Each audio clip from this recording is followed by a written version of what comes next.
Hey everyone, welcome to Judging for the Win. I'm Dave, and this is my daily ruling. Today's question was suggested by a viewer. Thanks to Cobalt for this one. Amy has her Shifting Woodlands become a copy of Agatha's Soul Cauldron. If she then taps it to exile a creature card from her graveyard, will all her creatures with +1/+1 counters gain the activated abilities of the creature card she exiled? If so, will they have those same abilities if Amy makes her Shifting Woodlands a copy of Agatha's Soul Cauldron again next turn? So for the first part of this question, I think that if we were going to ask a bunch of Magic players what they thought the answer should be, most of them would probably say yes. And indeed, that is the correct answer. Amy's creatures with +1/+1 counters on them would have all the activated abilities of all the creature cards that she exiled with that Shifting Woodlands while it was a copy of Agatha's Soul Cauldron this turn. Now, the careful way that I worded that might make you think that there's something up with the second part of this question, and indeed there is. If you play Agatha's Soul Cauldron, then you might already know that if you were to exile some creature cards, and then your opponent removes your Cauldron somehow, and then you play another one, all your creatures don't regain the abilities that they used to have from the cards that were exiled by the first Cauldron. You can exile some more creature cards with your second Cauldron, and your creatures with +1/+1 counters would have their abilities, but they wouldn't get any of the abilities from the stuff that was previously exiled, even though those cards were also exiled by an Agatha's Soul Cauldron. Why is this?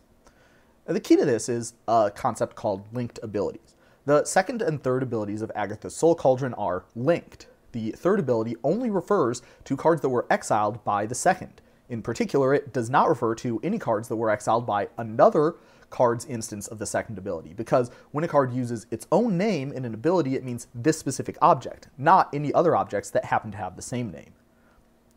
Now, if you read carefully, you might have noticed that the rule that I pulled up to describe why the Agatha's Soul Cauldron abilities were linked said that the abilities had to be printed on the object in order to count as linked abilities.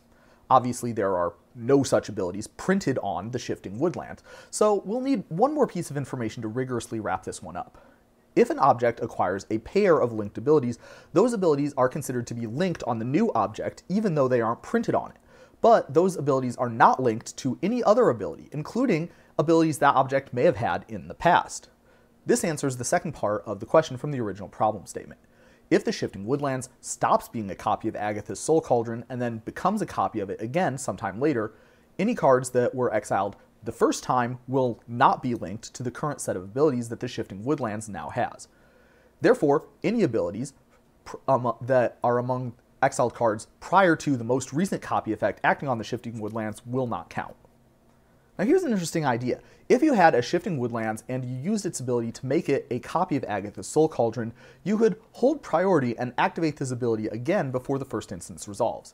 This would allow you to exile a card after one instance of that ability resolved, but not the other. But observe that when the second instance of Shifting Woodlands copy ability resolves, that will overwrite all of the characteristics of Shifting Woodlands by making it a copy of Agatha's Soul Cauldron again.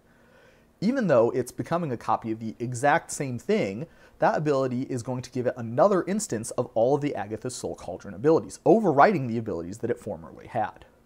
Accordingly, a creature card exiled in between those two Shifting Woodlands copy abilities would not contribute its abilities to your creatures with +1/+1 counters after all of the instances of the copy ability have resolved.